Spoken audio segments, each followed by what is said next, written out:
பொது பேருந்து நான் சொன்னது ஏசி பஸ் தாங்க. அது ஒரு பஸ் ஸ்டாப்பு.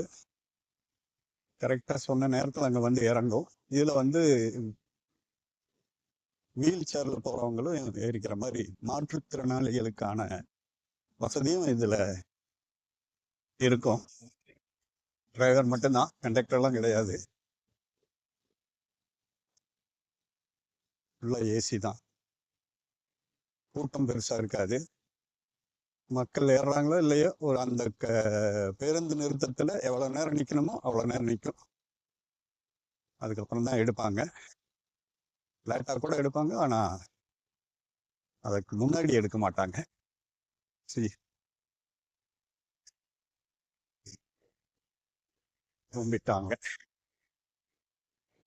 இங்கே நிறைய ரவுண்டானாக்கள் தான் இருக்கும். சிக்னல் ரொம்ப கம்மி. இந்த ரவுண்டானாக்கள்ல என்ன விதின்னு பார்த்தீங்கன்னா, உங்க வலது பக்கம் வர்ற டிராஃபிக்கு நீங்க வழி கொடுக்கணும். அவங்க போன அப்புறம் தான் நீங்க போகணும். அதே மாதிரி நீங்க போறப்ப அந்த ஏத்த மாதிரி பாருங்க, அந்த பஸ்ஸுக்கு ஏத்த மாதிரி இடது பக்கம் வர்றாங்க இல்லையா, அவங்க நிறுத்திக்குவாங்க.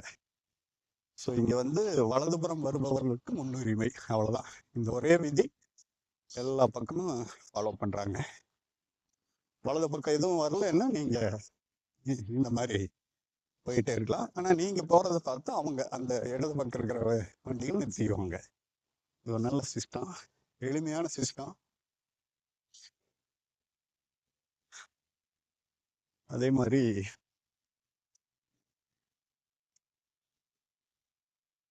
இங்க பாதசாரிகள் பாதையை கடற்கரைக்கான சிக்னல்களும் வச்சிருக்காங்க. அது எல்லாமே மிகச் சிறப்பான சிஸ்டம்.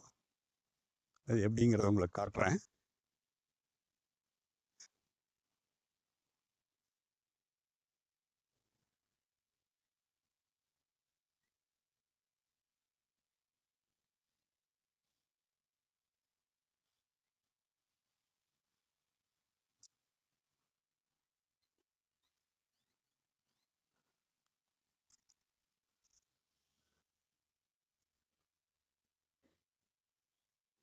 இதுவும் நீங்க போய் இந்த மாதிரி இந்த பட்டனை அமுத்திட்டு வெயிட் பண்ணணும். ஆனா இது பார்த்தீங்கன்னா இருவழி சாலைங்கிறதுனால நடுவுல பாருங்க, இந்த வர்றவங்களாம் நிறுத்திக்குவாங்க.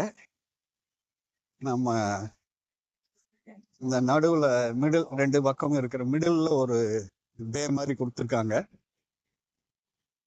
இதுல வந்து போய் அடுத்த பக்கம் இருக்கிற சாலையை கடக்கணும்னு அதுக்கும் நீங்க வெயிட் பண்ணணும். ஆனா இது என்ன ஒரு ஆச்சரியம்னா, அங்க உங்களுக்கு வழி கொடுத்தாங்க இல்லையா, அதனால இங்கேயும் வந்து ஆட்டோமேட்டிக்கா வழி கொடுத்துருவாங்க.